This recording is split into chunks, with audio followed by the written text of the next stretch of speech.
In doing the table saw movie, it was mostly moving each object a little bit and then taking a picture and then moving the object a little bit and taking a picture and just doing that over and over and over again. Most of it, probably 90% of it, was done with the object's just sitting on the floor or sitting on something, and it's just a matter of moving it, and it really doesn't need any help being held up. So it was more about telling the story than it was really figuring out how to animate things.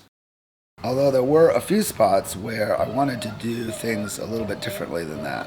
One of those things was the scene with the camera moving and the wheels on the table saw moving. So I set up my track system that I have for the camera. And I had to move the camera a little bit.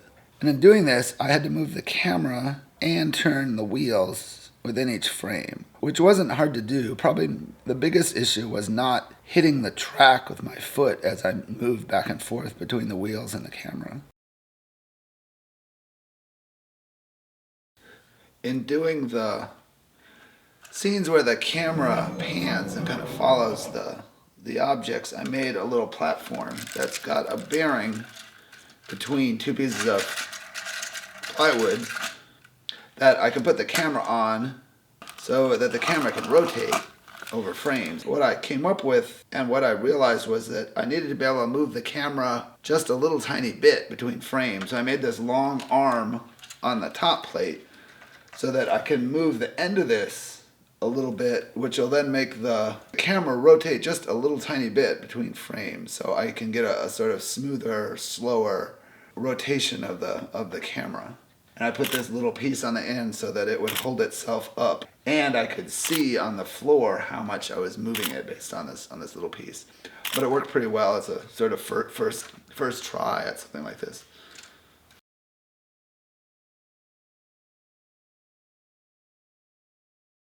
You can see the camera rotate as it tracks the object.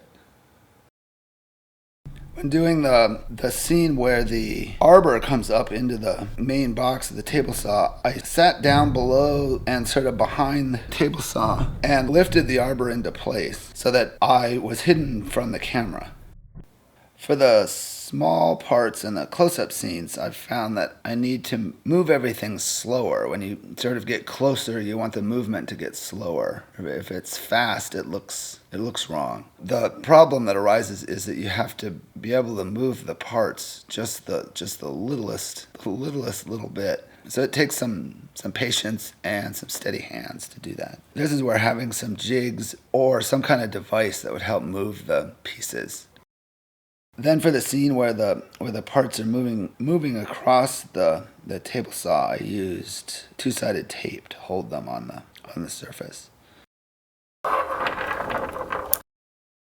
With the tabletop coming in, I just put the camera on the tabletop, which was on the cart, and then I moved that towards the base of the table saw. And I'd move it and then stop and take a picture and move it and stop and take a picture. So it looks smooth in the final video, and in the time lapse here it looks smooth as well, but it actually wasn't smooth when I was doing it.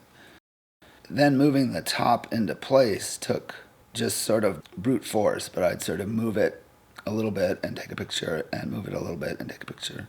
But with the bumpiness of the bottom of the table and the top of the cabinet, it kind of made a nice effect where the top was kind of bumping along. It wasn't like a smooth movement across the top of the cabinet, which made it look like it was making a lot of sound instead of being very quiet.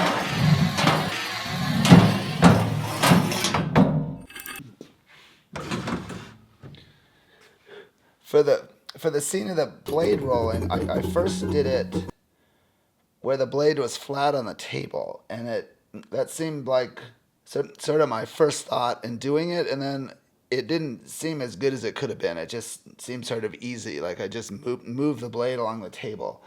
So I thought the blade should sort of stand up and roll across the table, which would make a better sound too. It wouldn't just be another sliding sound.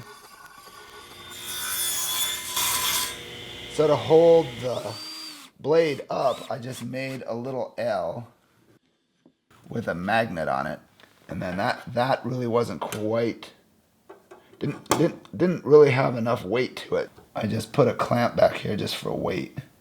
the blade to stand up. So I could then just move it sort of per tooth for each frame, and that worked pretty well.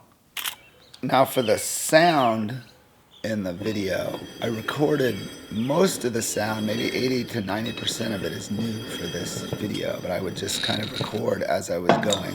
So a lot of the sounds are what the actual object that's in the scene would make. But then there's a lot of places where the thing in the scene doesn't really make a sound, but it looks like it should. So I had to come up with sounds that would sort of work with what was going on in the scene. This was one of my favorite sounds.